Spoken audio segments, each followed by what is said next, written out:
या देवी सर्वभूतेषु मातृरूपेण संस्थिता। नमस्तस्यै नमस्तस्यै नमस्तस्यै नमो नमः।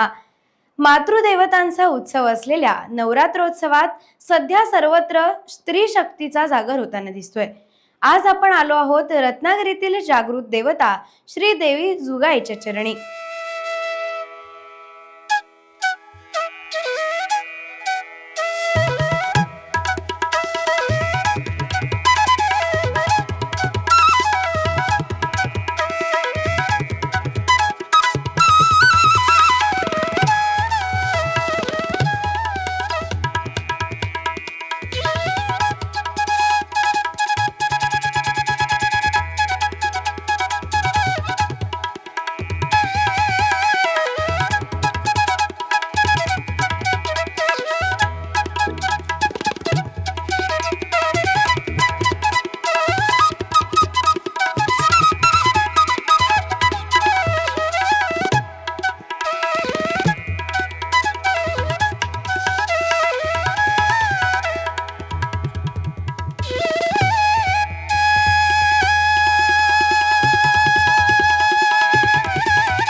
रत्नागिरीकरांचे आराध्य दैवत असलेल्या श्रीदेव भैरीबुवाची सौभाग्यवती म्हणून श्री देवी जुगाईला ओळखलं जातं।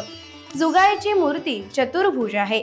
झाडगाव परिसरात श्री देवी जुगाई वसली असून तिथून ती साऱ्या लेकरांवर आपला कृपाशीर्वाद ठेवत आहे। अतिशय रम्य असा मंदिर परिसर आहे। साक्षात भैरीबुवाची जुगाई ही पत्नी असल्याने प्रत्येक उत्सव प्रसंगी तिला मानाचं स्थान आहे। जुगाई देवीचे मंदिर सुमारे 400 ते 500 वर्षांपूर्वीचं आहे असं सांगितलं जातं।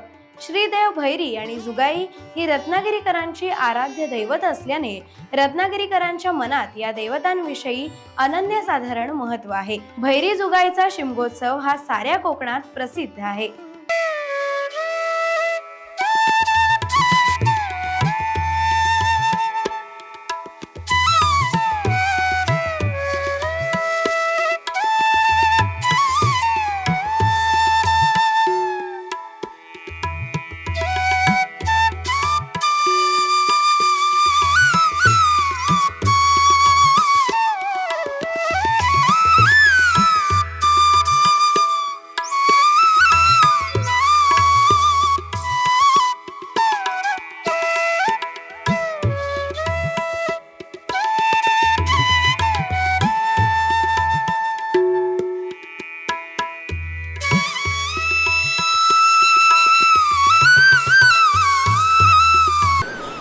कोकणात दरवर्षी नवरात्र उत्सव हा मोठ्या उत्साही वातावरणात साजरा होतो।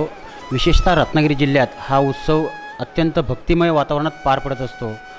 आज आपण आलो आहोत रत्नागिरीतील श्री जोगेश्वरी मंदिरात आणि या जोगेश्वरी मंदिराची आख्यायिका कशी आहे, काय आहे हे आपण जाणून घेणार आहोत। बारावाडीचे जे दैवत आहे, ग्रामदैवत श्रीदेव भैरी यांची जी पत्नी आहे या देवी जोगेश्वरी, हिचा नवरात्रोत्सवात या ठिकाणी मोठा उत्सव साजरा होतो आणि त्या उत्सवाची एक वेगळी परंपरा आहे। ती परंपरा कशी असते हे देखील आपण इथले जे गुरु आहेत त्यांच्याकडे जाणून घेणार आहोत।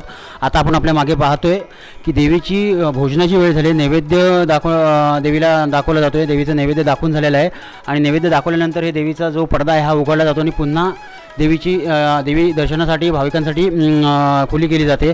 आपण आता पाहू शकतो देवीचं दर्शन, देवीचं रूप आपल्याला या ठिकाणी जे गुरव म्हणून इथले मनुगुरव आहेत, या देवीचे गुरव पुजारी आहेत, ते सातत्याने या ठिकाणी पूजा अर्चा करत असतात.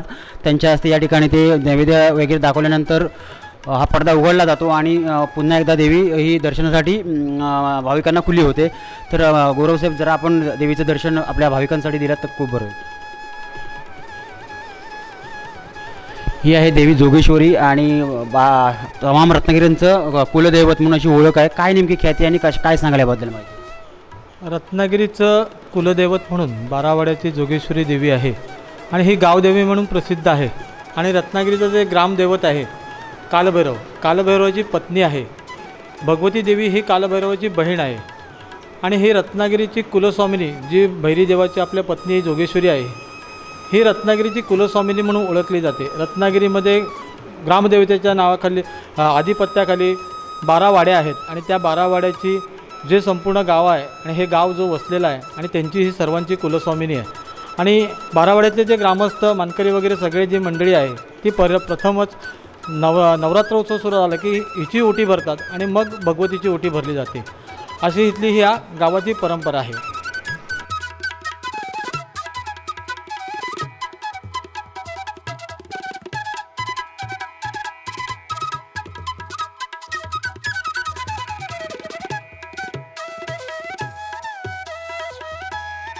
टाइम्स डिजिटलला लाईक करा, शेअर करा, सबस्क्राईब करा आणि बेल आयकॉन दाबायला विसरू नका. Times digital.